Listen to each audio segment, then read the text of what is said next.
director of Pixar. Okay.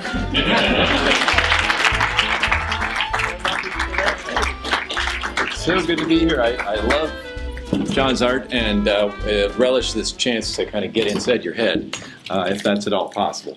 But as everybody knows, just by way of introduction, John is one of two living caricaturists that's collected by the National Portrait Gallery and was asked to replace Hirschfeld. I can't imagine the pressure of that at the New York Times. We can talk about that. All right, let's talk about that. So anyway, I'm looking forward to, maybe let's just start with the basics. What is caricature? How do you describe it?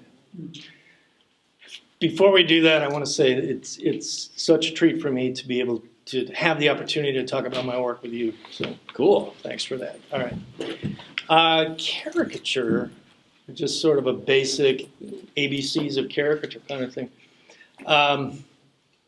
I guess, simply stated, it's a type of portraiture, and it hones in on what makes a person unique, and more important than that, uniquely recognizable. So I think of caricature as a type of portraiture that actually deals with the mechanics of facial recognition. So if I did a caricature of you, it would not be just a likeness of you. It would be a portrait of specifically how you're different from everybody else. And I think that's why caricature is people often say, when you really do it well, someone will say, it looks more like the person than the person themselves. That's because the subject is not just you, it's how you're different from everyone else. So caricature is an amplified observation. And when you say that, are you approaching it from an outside-in kind of thing? You're talking about nose, eyebrows, those things, or is it more of like getting an internal feel of somebody? Well, I would say it's both. And having done this kind of work for so long, I'm still completely blown away by how accurately we communicate who we are on the inside by the way we present ourselves outwardly. So, my only way of knowing who you are is by, looking at the outside information. So it's from the outside in, but getting a little glimpse of the real person, the life at the center of, underneath your exterior features sort of informing and shaping everything, that really is the goal. I mean, if I can catch a little glimpse of what's going on inside, that's the goal of any portraitist. So how's that done? Do you through photos, how do you find it? Well, I think that's kind of a complicated question actually, because most caricaturists are either working in an entertainment setting. I know there are a number of event caricaturists here who have that terribly stressful situation of people watching them work. Yeah. Or people like me have predominantly practiced their caricature work in the context of publications. But whatever the outlet is, it's a compromised kind of expression of the art form. So give me the question. Help me circle back to where I started. Kind of starting, how do you get a feel of somebody? How do you get inside of that? Yeah, you're saying photos. So someone who's working, with someone sitting in front of them, they're doing it quickly, and the compromises they have to work quickly because people are going to be, unhappy about it. But in most cases, I don't have the luxury of seeing people working from life. It happens occasionally, but in almost all cases, the work here was done from photographs. And rather than working from one photograph, I'll assemble as many as I can get. Mm-hmm. And so the goal there really is to try to simulate a life drawing situation, which I don't have the luxury of. The fact is many celebrities they'd be open to it. It's just not possible because of publication deadlines or just scheduling issues. So I have to simulate that kind of a life drawing setting through photographs or looking at video online, which is very helpful. In terms of figuring out what makes the person unique and then starting the process of drawing that person and caricaturing them, I think of photo research is a part of the process. When I'm looking at photos and deciding, oh, that that has the expression, or this really gives me some information about the hair, or saying, this one's really not going to be helpful. Those decisions are absolutely part of the drawing process. So I feel like that really drawing is happening there. The choices that you're making. The choices, yeah. I'm learning about the face. It doesn't matter if I have a stylus or a pencil. It doesn't matter. So then, I'm drawing right now. Oh yeah. Well, so now are you. I forgot right? what I was going to ask you. Do you start like as you were starting this process? Does it start a little bit more kind of photorealistic and then mutate, or does it how does it show up? I don't have any kind of a method like that. Okay. I'm self-taught primarily, and I mean, this sounds kind of unnecessarily modest or something. I don't know, but I to this day feel like I really don't know what I'm doing, so I don't. There's probably a way that I should be doing this, but I just kind of start. Mm-hmm. Sometimes I'll map out a shape. Often first pass of drawing someone is, basic questions about, are you longer than average, which you are you wider than average? So I sometimes will map out shape, but a lot of times I'll just start with a nostril and build out from there. Are these sketches that we're seeing here some of the first ones, or are those? These, there's a wall of sketches there that shows, on the side. A range of things, very scribbly, very realistic. These were first sketches. You're saying, why are they so finished and not more? Well, I was expecting like small little rough things, and those look pretty. Yeah, this is a little crazy. I would not recommend my process to anybody. I start sketching very large, and I think it's, again, it's because I don't actually know what I'm doing, but I think there's something about getting my arm into it that helps me think. Uh-huh. It's all my process is not learned, it's intuitive. And when I was a kid starting out, I did work small, and then at some point I started building things, and now I'm working smaller again, actually, but more often than not, my sketches for all of these things on deadline started out as the massive pencil sketches, oftentimes taped together. Uh-huh. And then I would have to scan them in pieces and reduce them down and then print them out at the size I wanted to work. Really totally impractical. And then transfer it onto board. That's why I'm actually a very poor fit as a publication artist. The deadlines were tight enough, but my process made it way more complicated. And do you have, now you were mentioning styluses, and do you have a favorite medium, or does that not matter? Does that enter into the result?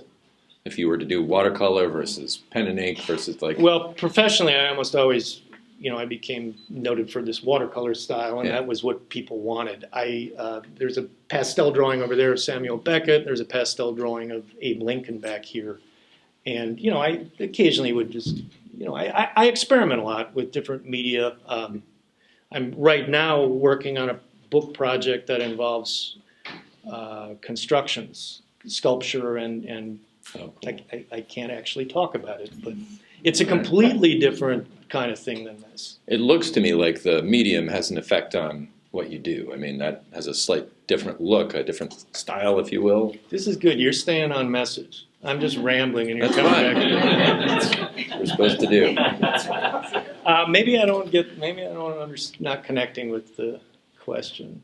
I'm just wondering whether the medium in your hand has an effect on what it is you're trying to accomplish with the work. It looks to me like the pastel work just has a different approach, and it feels like you're saying different things than you are with your more traditional approach. Well, that's true. Yeah. That's an interesting question. Actually, I was talking with my friend Carter here about that Beckett pastel, and he asked if I had done a lot of pastel work. I said, no, actually, I woke up one morning when I did that, and I thought, I really want to try drawing in pastel, and I want to draw Beckett. And I got a bunch of pictures of him. That just showed up in your dreams or something, or how did that? I guess so, yeah. Okay. No, but the thing is, I was confident I could do it, but I didn't really know what I was doing. But Carter said, that's why it turned out that way. You were discovering while you were working. You said it looks like a walk in the woods. And I think you said that. Cool. But I do learn a lot from just media exploration. I think, I think this is a related point. One of the most fundamental skills for a caricaturist, at least I can't speak for other people, but for me, is having a certain kind of empathy. Before I was drawing people, I was impersonating them and imitating them. I was always kind of a mimic. And when I think back to what got me interested in this kind of work, I realized that I was just wired from the beginning to be a very empathetic person. And so, a bit of a chameleon. And I think actually working with media too, I kind of get in, you get into a dialogue with whether it's watercolor or whether it's pastel, pencil. There's something about sort of becoming the medium in a sense. That sounds like arty talk. No, that's pretty. It actually leads to a question I was going to ask, which is, do you see how do you see your job as a caricature? I mean, are you looking to make a statement, to skewer people, to reveal the truth? Mm-hmm. What's your intent? I am not. I started out as a political cartoonist when I was. This is very strange, but when I was 14, I was working as a political cartoonist for the Waukesha Freeman. You've all heard of that. Yeah. But it was a place that I saw caricature being used in political cartoons, so I gravitated toward it. But I learned pretty quickly that I wasn't interested in politics, and so I'm not the sort of person that applies my caricature to make a political point or to change somebody's mind. I'm more broadly a cultural caricaturist, I suppose, just by virtue of doing publication work. But I consider myself a portraitist. I've never actually thought about what I'm up to. I just was drawn to caricature early on, sort of organically. It's mysterious to me, actually. Huh.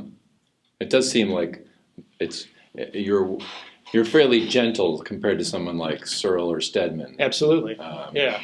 That's why, occasionally I'll hear from people over the years, I'll hear from people who are not happy about something, and I'll kind of think, don't shoot the messenger. Because I've never set out to make somebody look bad.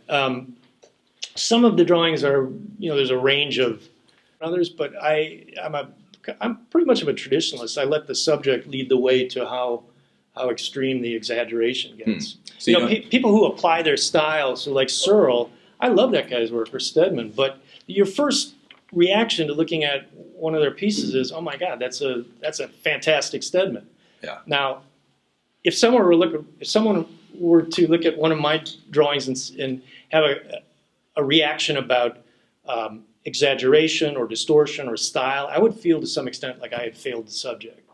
I want your first reaction to be, wow, that really looks like Bill Murray, or wow, Toni Morrison really does make that expression. Mm-hmm. So you're not a guy who has to get all angry about what you're doing not at all. first. Yeah. No, I want to slip inside the person's skin and kind of take in the view from there and report back. Which is a bit of an odd thing, I've felt that way since I was very young. I was always, impersonating people. Wendy Wick-Reeves at the National Portrait Gallery claims that sometimes you physically mimic your subjects as you're drawing them. Is that you'll do a voice and try to impersonate them? That's true. Yeah, and it's not. Can you give us your Bill Murray? It's a why? It's not. I'm not conscious of it, but I know that it happens, and my wife Dolores has heard me vocalizing in the studio. But I remember drawing that Sammy Davis thing, and I was actually pushing my nose down, making noises, and it's just it's a way of becoming the person. I have a mirror in my studio that I use for expressions. Animators do that all the time, but I think doing the voice, and a lot of times more than a vocal imitation, I'm doing whatever face, and I'll be looking at the photos, and I'll be, God knows what I look like. But it's a way of inhabiting the person. It's a way of feeling the person. I think that caricature has most in common with acting, more than I don't know. There's drawing skills involved, obviously, or techniques of amplification or whatever. But to me, it really is a form of acting. It's a form of character acting. Was it something that, I think you mentioned before we started, your first work was at age 14. Was this some singular goal that you had from a kid to be a caricature artist? No, it's just I saw caricature work being used in the context of political cartoons and magazine illustrations, and I just kind of gravitated toward it. I had no plan for myself. I never set out to become a caricaturist even, and certainly not an illustrator. It just was kind of where my creative fire led me. It was almost like the path of least resistance. Did you start out wanting to be an animator? Maybe? Yeah, kind of. And now I'm not doing that anymore. But was there some particular thing that happened that made you click into that track, or? I always had two things going on. I was a compulsive creator always. I liked to make stuff. Uh-huh. When I was a kid, I made marionette puppet shows. I made stuff. I tore apart my toys and put the motors in little dinosaurs I made, and I just made stuff.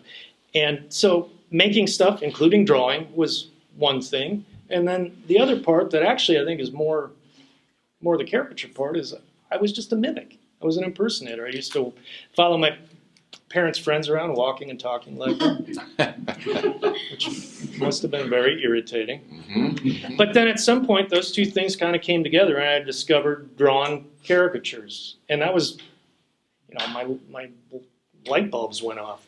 And I started noticing the work out here, It's funny how that works, because it was, who knows why you gravitate toward these things, but it's just something very deep in me. And then once I made the connection, I started seeing the work everywhere. And political cartooning was one of those places. And so I didn't have a burning desire to be a political cartoonist per se. I just followed my love of this art form. It's always been with me. It's sort of strange. It's mysterious. I've been fortunate to work with Bill Hader, who is an amazing mimic.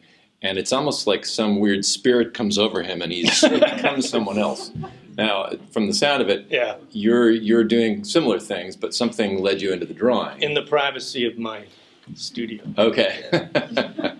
But was it the kind of a shyness that led you to not be a performer, do you think? Or so you talked a lot about acting and kind of observation and all these things that could have led you into a performance career. Yeah, and under different circumstances and I'm not sure I have the answer to that. Okay. It's an interesting thing. I was a shy kid, and so it's probably somewhat that. Although I was always, in grade school, I would put on plays instead of doing a report. Instead of doing a book report, I'd stage a play on the book or something. So, I don't know. Nick Galifianakis cued me to ask you about your crazy ability to focus and how you can get lost in a portrait and fall in love with an eyelash. Oh boy! Does that make any sense? Well, it does. It's true. Nick's envious of my ability to focus because he's profoundly ADHD.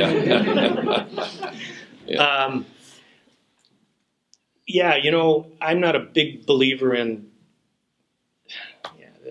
natural talent. Nobody comes out of the womb with brushes and talent fully formed. But if I did have a natural ability, I think it was the ability to focus, because as far back as I can remember, I'd go into my room and I was never afraid of a blank piece of paper. It was just wide open. It was freedom. And I'd just go into it, and I would spend hours and hours and hours.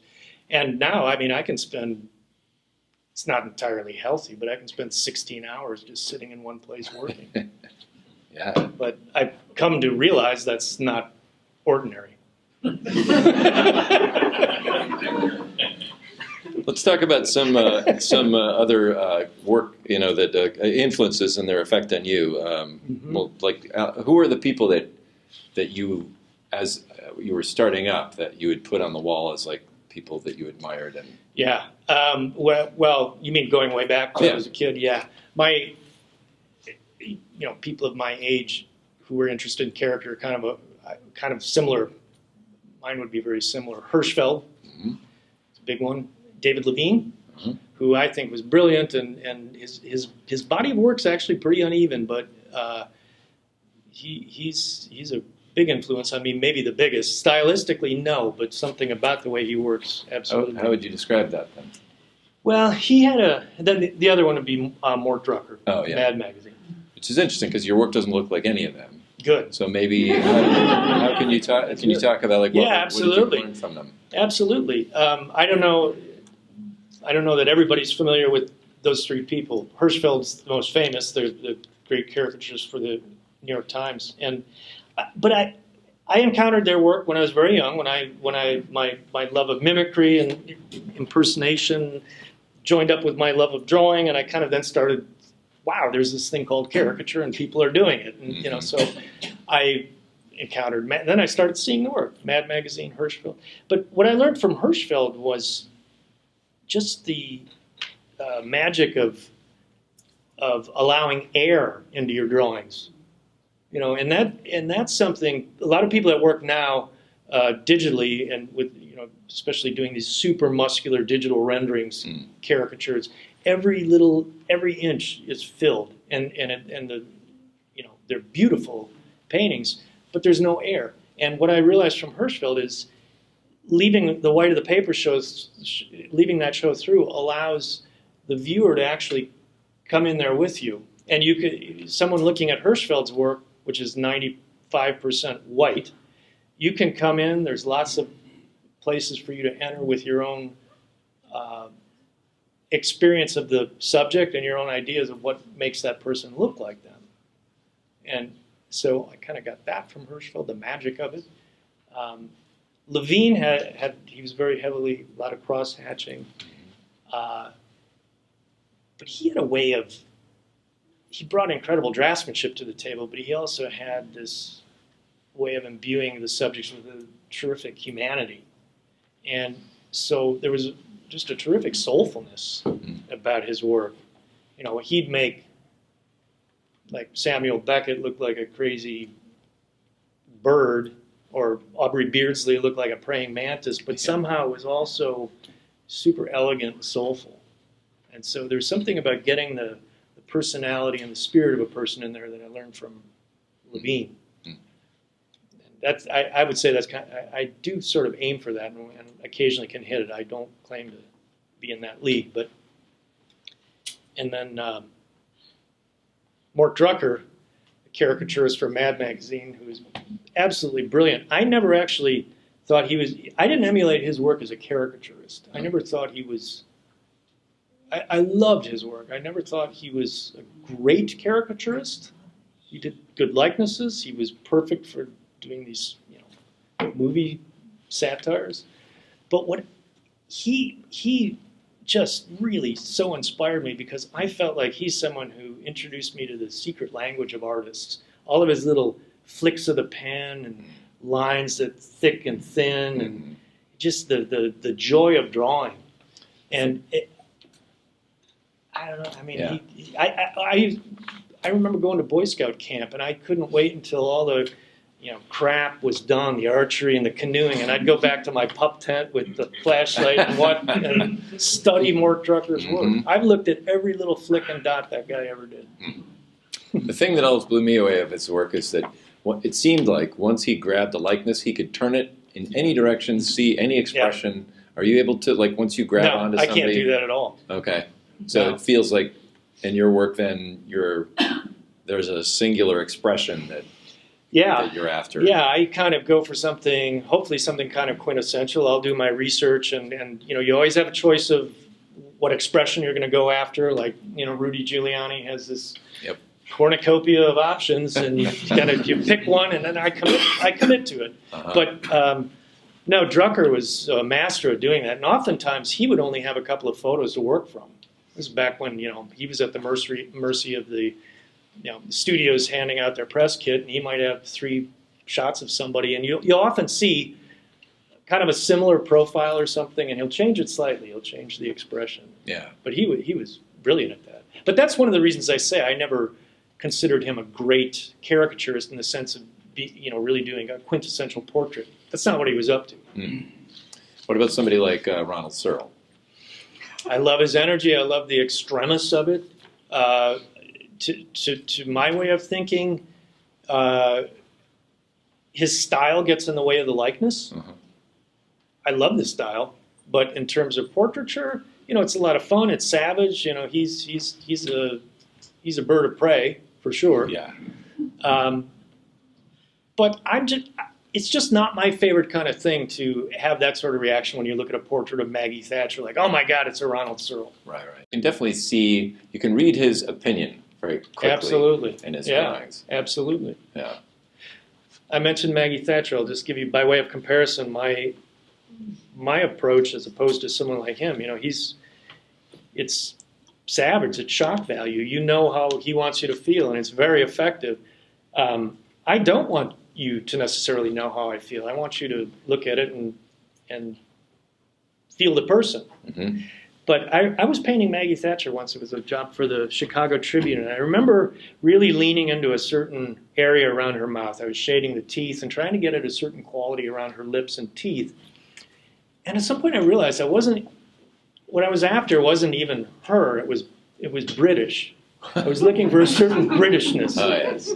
Yeah, and so it would be hard for me to imagine Searle kind of like getting lost in a nuance like that. How do you think you ended at well, you're not ended yet, but what led you to the style that you have? Was that a conscious thing you were going towards, or has it just happened? It happened, and it evolved, and it evolved in part, necessity is the mother of invention. I worked, because I started political cartooning for the newspaper. By the time I graduated high school and then college, I had lots of political cartoons. I was working for the Minneapolis Star and Tribune, for the Milwaukee Journal, and Waukesha Freeman. But I then got hired as a staff illustrator at a newspaper in Denver. And I had to learn different styles. And color was just starting to creep into newspapers at that time. And I didn't know how to paint. And so I started painting in very gradual layers of wash. First black and white, just tonal paintings, and then eventually color. And so this was it's sort of ironic to me, the style that I became in demand for grew out of my own uncertainty and fear. I always figured that if I built the color very gradually or the tone very gradually, if I screwed it up, I'd be able to rescue it. And it's a weird way to work on deadline, because you'd think you just go in and attack. Yeah. One of my first art directors here, Jane Palachek, she was at the Washington Times, which was a very interesting place to work. But Jane, you probably remember when I made the transition from black and white to color painting, and you are, Jane, aren't you?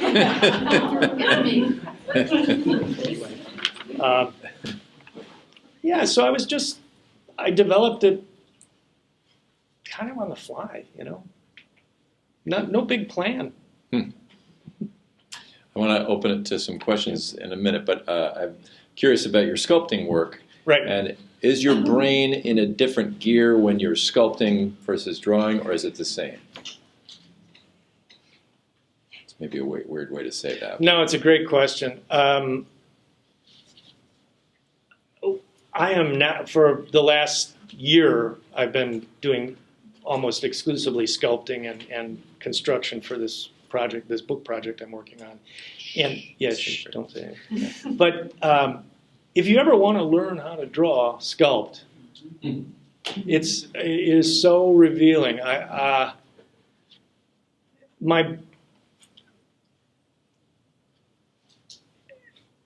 feel like when I sculpt, my brain's in the place that I always wanted it to be when I was drawing something. There's nothing like turning something. You get it right from this angle. You turn it it's not quite right. So then you amend that and go back. And there's something wonderful and plastic about it. It may actually be like working digitally, which I don't do, so I don't know. But that push and pull and back and forth is, it's really a revelation to me. Have you ever done any sculpture on the way to drawing? A little bit. I actually hadn't done that much sculpting prior to the last year or so. But that Conan O'Brien bust over there was I think the second sculpture I had done. First sculpture I did was I did a magazine cover for U.S. News and World Report. I had just started freelancing. They called to see if I could do a sculpture of George Bush Sr. They said, they had used my caricatures. They said, we don't know if you do any sculpture. I was like, oh man, yeah, can I sculpt? And I wanted the job, So, but the funny thing about that is I was like sort of like the pastel drawing. I was confident I could do it. So, stayed up all night, knocked out a pretty nice little sculpture. How much of that enters into the work? I mean, if you start something not sure whether you can do it, is that a self-fulfilling prophecy? No, I think so, yeah. And, gosh, for 40 years of doing publication work, about 5 years ago, I started thinking I just wasn't as interested in it anymore. I started losing my appetite for the profession somehow, not the work. But I realized at some point I had started making more and more decisions based on my career rather than my work. And so that's when what you said kind of enters in. I've got this due tomorrow, I've got another thing due the next day, then the next day, and then it's just like, I don't know if I can get this accomplished. It's not even a matter of, I don't know if I can draw this person, but I don't know if I can complete the work. Yeah. And that's when things started really kind of, I got my own attention. Like, I'm always fascinated by the psychological that manifests physically, because, I mean, you think, oh, drawing, you sit and you flick your wrist a little bit. It's not very exhausting. And yet there have been times it's that exhausting. You walk and you can barely stand up at the end of the day. That's it. That's right. Well, what's your insight into that? I mean, what? Well, I feel it's what you were talking about. Like somehow all this intensive focus is coming from inside you out through the pencil somehow. I have had that thought actually that if a piece has life, it's yours. And that was the price of creating that piece. That if the people look at it and go, wow, that's so neat. That's part of that's why you were exhausted. Yeah, it was intense. I wonder if that's actually true, or if it just. I wonder how you could measure that. I don't know. Does anybody have any questions? There's one in the back. Yes, with your philosophy of empathetic empathy for your subject and wanting to act out what your perception, your feeling of what's going on in that subject, their soul, reveal their soul. All that sounds like you'd be a great gig artist. I'm wondering, all those things can. What a terrible thing to say. Yeah. I said, what a terrible thing to say. Get out, sir. I'm not saying you should be an artist. And I'm wondering, do you draw live ever? And if so, what's the experience like? I have done it. I actually have. It's such an interesting question. I have really good instincts, and I've learned. The older I've gotten, I've learned to trust my first impressions. So instead of like going into the research and making it, I always go back to what I first thought, what my first inkling of the person was, and it's almost always very accurate now. So working live, just doing, cocktail napkin sketches or doing quick sketches of people, I'm actually very good at it. I don't enjoy it because I second guess it, and it's just I don't have that much experience with it. And I'm also, at this point, I'm so used to working alone, I think it would be a very difficult thing to get used to. People staring at you. Yeah, and I've done some, I've done a few famous people from life, and it's both, fun, but it's just a weird situation, I don't get super starstruck, but it's a weird situation. Are you a person that can draw out of your head, or do you need to have the photographs and whatnot? No, I next can to you? draw out of my head. I don't generally draw caricatures, but yeah, absolutely. Well, I yeah, but guess I'm not. Oh, I see what you're saying. I guess I was thinking, like, even in terms of caricature, if you've drawn, I don't know, Nixon enough to be able to pull him out of your head. Or, Yeah, yeah. I haven't done a lot of that kind of thing. Yeah. I do feel that having worked for so many decades having done publication work, that has really informed the way I work. Mm-hmm. And one of the reasons that I'm experimenting with different types of work now and have really, stepped out of publication work, temporarily or not, I don't know, but I just really want to unlearn some of those habits. I started when I was doing political cartoons at age 14, and then started working on staff at newspapers, and then became a freelancer. I was propelled along by my love of caricature, and at some point it became a career. And it comes along with certain habits, and it's very interesting that the creative process gets shaped by the end product. But I want to now kind of go back to my internal compass and see where that's pointing. It's funny to hear, because I think as a kid, you're so wanting those things. You want to have the bucket of tricks that you can pull up, and now you're saying, Right. I want to throw that out the window and go somewhere else. Well, set it aside. Okay. Yeah, I'm finding that it's this work I'm doing now. I mean, all of that stuff's coming in. It's all coming into play, but in new ways. And I have really reconnected with the kid who was. I used to wake up. I wasn't able to sleep because I was so excited about something I was making, out of paper plates and Scotch tape. But I've reconnected with that again, and it had been gone. It had been gone. Wow. Yeah. There's one in the back. You talk about reference and drawing from reference. Do you ever look at like the person being interviewed, or them as an actor playing a role or something, or is it mainly still photography that you're looking at? Say that maybe in a slightly different way. I'm not getting. So you talked about reference for Yes. the drawings you're doing. Yeah. Is it always still photography, or is it ever watching? Oh, I watch video.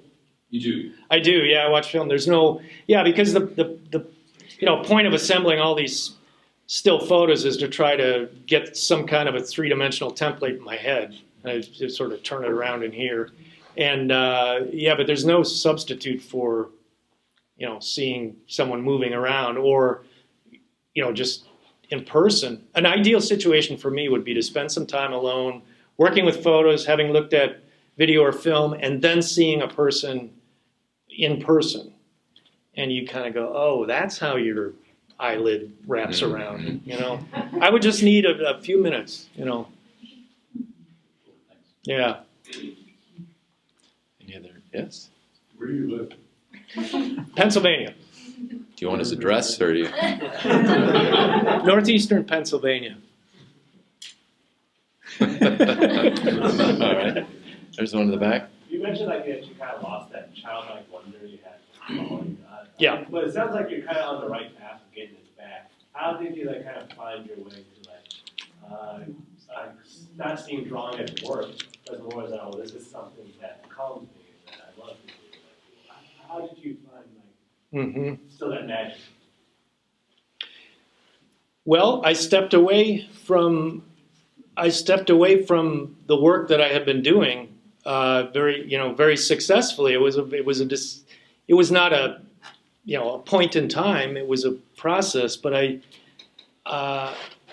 I made a conscious decision to step away and see what else would come in. I don't know. That may not be a very satisfying answer, but it took some courage, I guess. It's very easy to sort of stay on the hamster wheel because it's a known thing. Well, this could go on. I sort of realized at some point, this is great, and I understand that.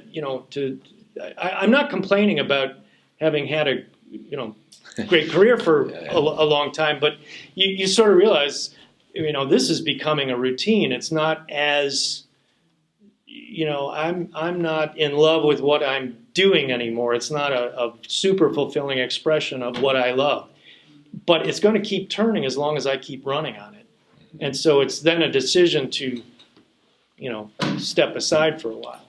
And I've for a few years been working in a variety of new media and trying new projects and really, really reconnecting with my creative core. Following up on that, do you ever see a face that inspires you, like a non-famous Absolutely, person? yeah. Just caricature that person. The greatest face I've ever seen, and I never did a drawing of him, and I'm so disappointed. It's a local farmer named Chicken. His name is Bill Stasic. He was a pig farmer, but his nickname is Chicken. I don't know why. But this guy, oh my God. But actually, sometimes just looking at people is enough for me. I am so hungry for, I have voracious eyes. I don't always have to make a drawing. I just really love looking at people. Yeah. It's a byproduct of working alone for 16 years. I have my doubts that it's a worthwhile way for a grown man to spend his time. But, no, using your eyes is really such an intimate thing. You look at someone and I know this sounds a little nutty, but we're touching each other with our eyes. And I sometimes feel like I'm intruding, because I just really love looking at people.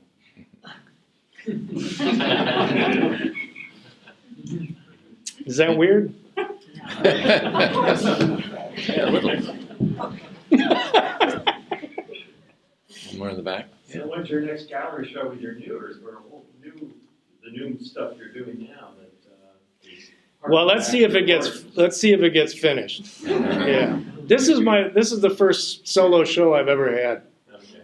Yeah, I've been in a lot of group shows. Yeah, I'm a bit of a hermit, actually. So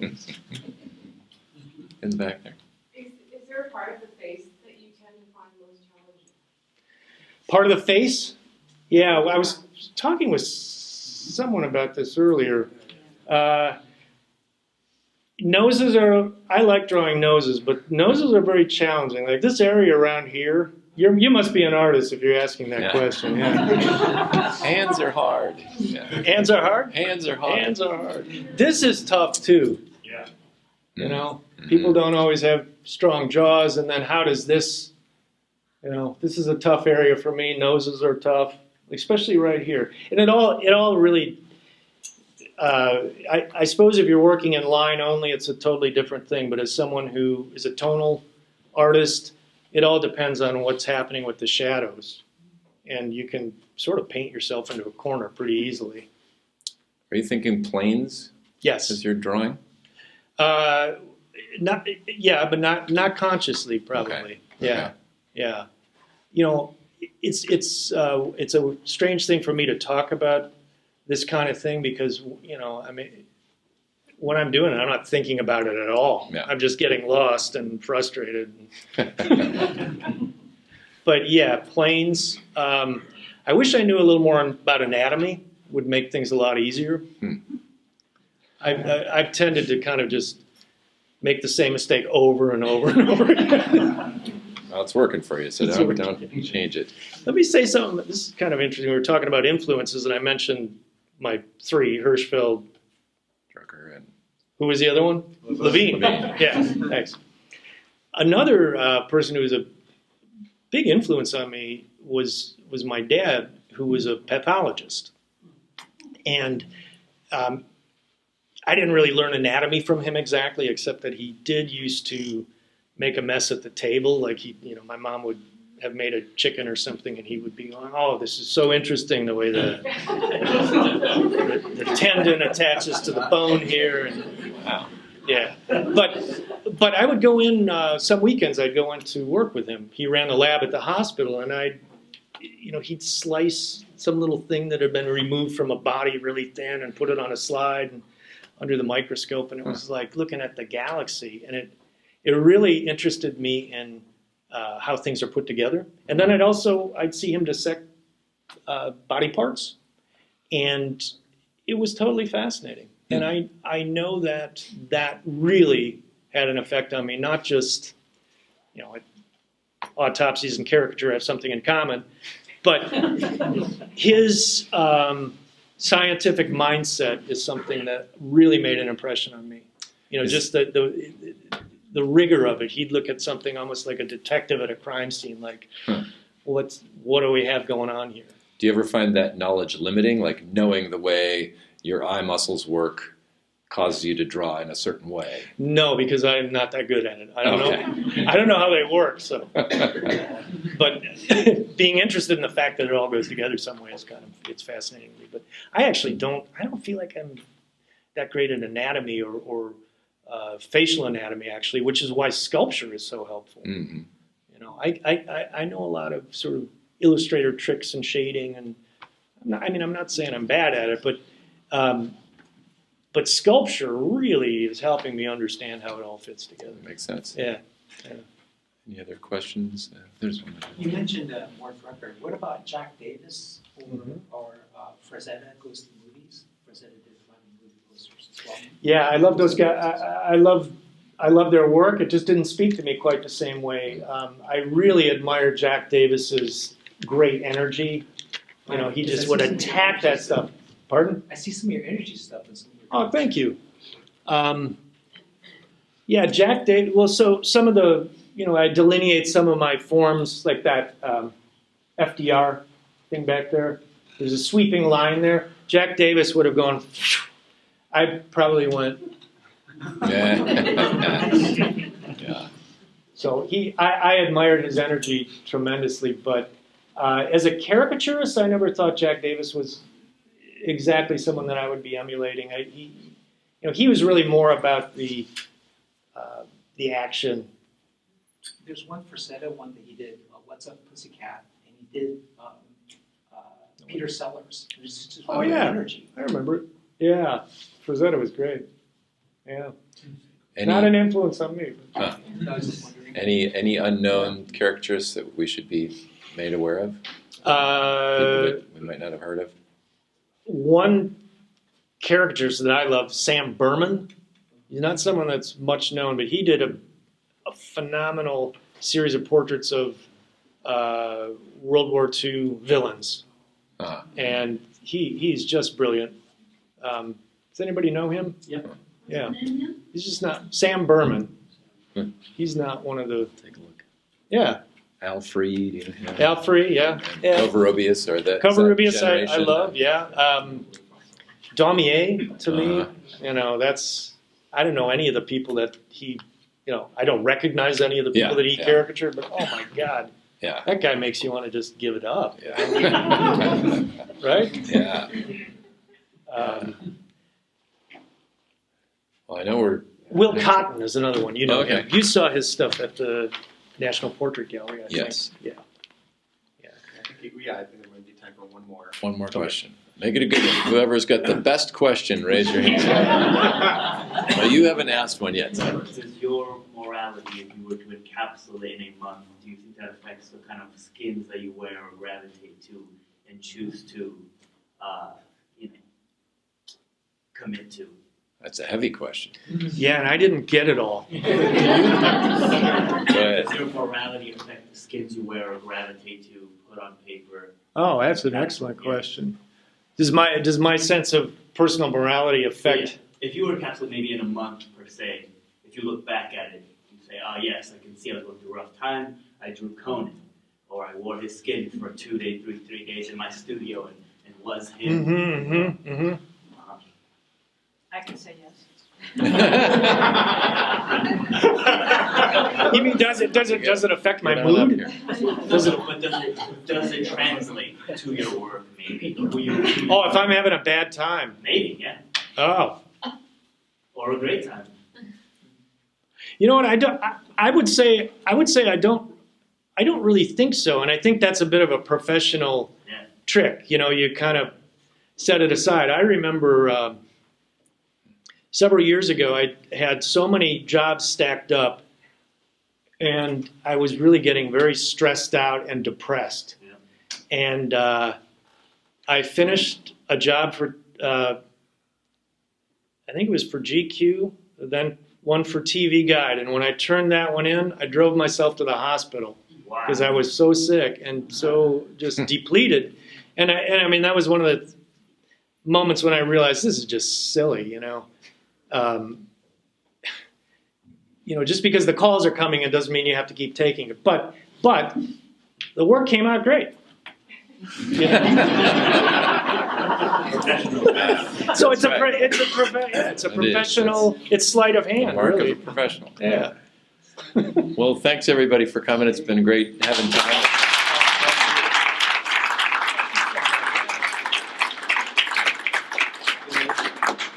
A couple of quick announcements. So John will be signing catalogs up front next to Whoopi Goldberg. You can't miss her. Perfect. We've got a cash bar as well, so you're welcome to hang out. A Enjoy cash bar. a cash bar. Yeah. Honor our See what I guests. did? So that will be directly behind you right there. And feel free to track down the museum staff if you have any questions. We've got a really busy October coming up. We've got events almost every weekend, so please sign up for our mailing list. Follow us on Facebook, Twitter, Instagram, email. And thanks so much for coming out. Let's give these guys a big round of applause.